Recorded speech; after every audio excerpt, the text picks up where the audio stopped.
बाबा बागेश्वर ने सनातन विरोधियों के खिलाफ सुतली बम के बाद उल्लू बम फोड़ दिया है और माना जा रहा है कि इस धमाके की आवाज बाबा बागेश्वर के सुतली बम से भी दूर तक सुनाई देगी। सनातन को बंटने से रोकने के लिए बाबा एक यात्रा भी निकालने वाले हैं, पर मुसलमानों का कहना है कि बाबा कुछ भी कर ले, सनातन एकजुट नहीं हो सकता।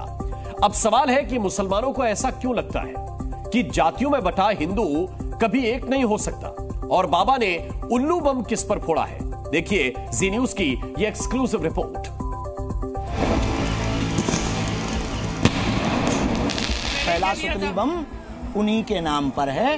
किनके नाम पर? जो सनातन के त्योहारों पर बार बार कमेंट्स करते हैं। तो तौकी रजा साहब के दरवाजे का पता चाहिए लोगों को।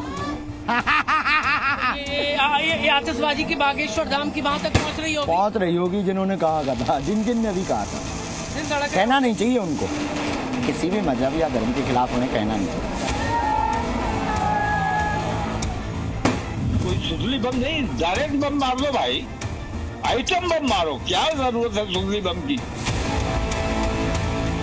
दिवाली पर बटेंगे तो कटेंगे और सुतली बम वर्सेस एटम बम की बहस छाई रही।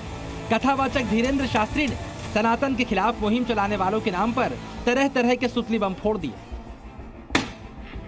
जिन्होंने हिंदुओं के त्योहार पर पटाखों पर बैन की बात की, हिंदुओं के त्योहार में विघ्न डालने की कोशिश की, सनातन का विरोध किया, सबके नाम पर सुतली बम फटे। लेकिन जो लोग धीरेन्द्र शास्त्री के सुतली बम से बेचैन हुए, उन्हें बाबा का उल्लू बम और ज्यादा परेशान कर देगा। क्या है धीरेन्द्र शास्त्री का उल्लू बम और क्यों इसकी सनातन विरोधियों के बीच चर्चा शुरू हो गई है? बाबा के उस उल्लू बम का निशाना कौन बना है, यह हम आपको आगे बताएंगे। लेकिन पहले जानिए बाबा ने बटेंगे तो कटेंगे वाले बयान को कैसे विस्तार दिया, कैसे सनातनियों को समझाया कि बटेंगे तो कटना तय है। बाबा ने अंग्रेजों के भारत आने से बात की शुरुआत की। हिंदुओं में ब्राह्मण के ऊपर आफत आई तो ब्राह्मण जाने, और ब्राह्मण में भी जिसके आफत आई वो जाने। क्षत्रियों में यही हाल, वैश्यों में यही हाल, सेवकों में यही हाल, और चारों को बांट करके 40 करोड़ की जनसंख्या वाला भारत था, जब 3 करोड़ वाले देश के 300 अंग्रेजों ने आकर के भारत को गुलाम बनाया था। सिर्फ इस आधार पर फूट डालो और राज करो। इसीलिए अगर हिंदुओं को बचाना है तो एक ही सर्वोत्तम उपाय है, जात पात भेदभाव को जड़ से हमें मिटाना है।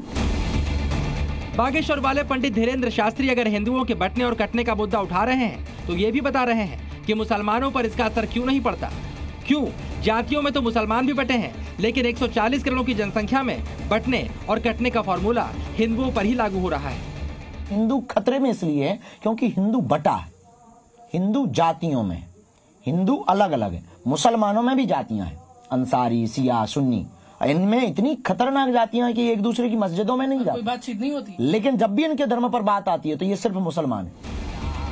और अब पंडित धीरेन्द्र शास्त्री हिंदुओं को एकजुट करने के लिए, उनका भेदभाव खत्म करने के लिए, बंटने और कटने से बचने के लिए 158 किलोमीटर पैदल यात्रा पर निकलने वाले हैं। लेकिन इस यात्रा के शुरू होने से पहले ही इसके सफल नहीं होने का ऐलान किया जा रहा है। कहा तो यहाँ तक जा रहा है कि सनातनी कभी एक नहीं हो सकते, और ये बात छतरपुर के अंदर बाबा बागेश्वर के आश्रम से कुछ किलोमीटर दूर बैठे मुसलमान खुलकर बोल रहे हैं। सनातनी कभी एक हो पाया आज तक?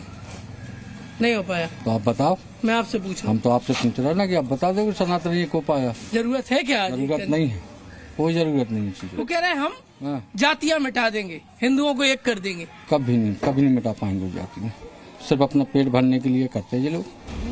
तो एक तरफ बाबा बागेश्वर बता रहे हैं कि हिंदू बटे हैं और मुसलमान एक हैं, तो दूसरी ओर मुसलमान बाबा बागेश्वर की हिंदुओं को एक करने वाली यात्रा से आग बबूला है। क्या बाबा ये बता सकते हैं कि धर्म में कहीं बांटा गया है क्या? कहीं धर्म बांटे गए हैं क्या? बाबा कैसे बाबा हो सकते हैं जब तक उनको सारे धर्म को एकला किया हो उन्होंने? गलत कर रहे हैं बाबा, गलत कर रहे हैं, बिल्कुल गलत कर रहे हैं। छतरपुर के मुसलमानों को ये यात्रा फिजूल लगती है। वैसे कुछ राजनेताओं को भी पंडित धीरेन्द्र शास्त्री की सनातन को एक करने वाली मुहिम बहुत रास नहीं आ रही। हाँ, ये नेता जातीय जनगणना की बात जरूर कर रहे हैं, और जब ऐसे नेताओं से जुड़ा सवाल पूछा गया तो पंडित धीरेन्द्र शास्त्री ने उल्लू बम फोड़ दिया। पॉलिटिकल नेता बयान दे रहे हैं, वो आपको निशाने पर ले लेते हैं, और वो तो अलग ही मांग कर रहे हैं। वो कहते हैं कि जातीय जनगणना होना चाहिए, मुसलमानों की जनगणना की कोई बात नहीं करता, वहां पर कास्ट की कोई बात नहीं करता है। हम नेताओं के बयानों पे जवाब नहीं देते, हमारा रास्ता अलग है अध्यात्म का। खैर, लेकिन उल्लुओं को दिन से परहेज होता है। इसमें भी कोई शक नहीं। इसलिए वो अंधेरे की बात करते हैं शायद, क्योंकि हम भारत को एक बनाने की बात करें ना, राष्ट्र को एक सूत्र में पिरोने की बात करें ना, बांटने की बात क्यों करें। फिलहाल जिस तरह बागेश्वर धाम के बाबा का सुतली बम सुर्खियों में रहा, माना जा रहा है बाबा का उल्लू बम भी उनकी यात्रा से पहले काफी चर्चा में रहने वाला है। और अब इंतजार इस बात का है कि जिन पर ये उल्लू बम फोड़ा गया वो इसके जवाब में कौन सा धमाका करेंगे। प्रमोद शर्मा, जी मीडिया, छतरपुर।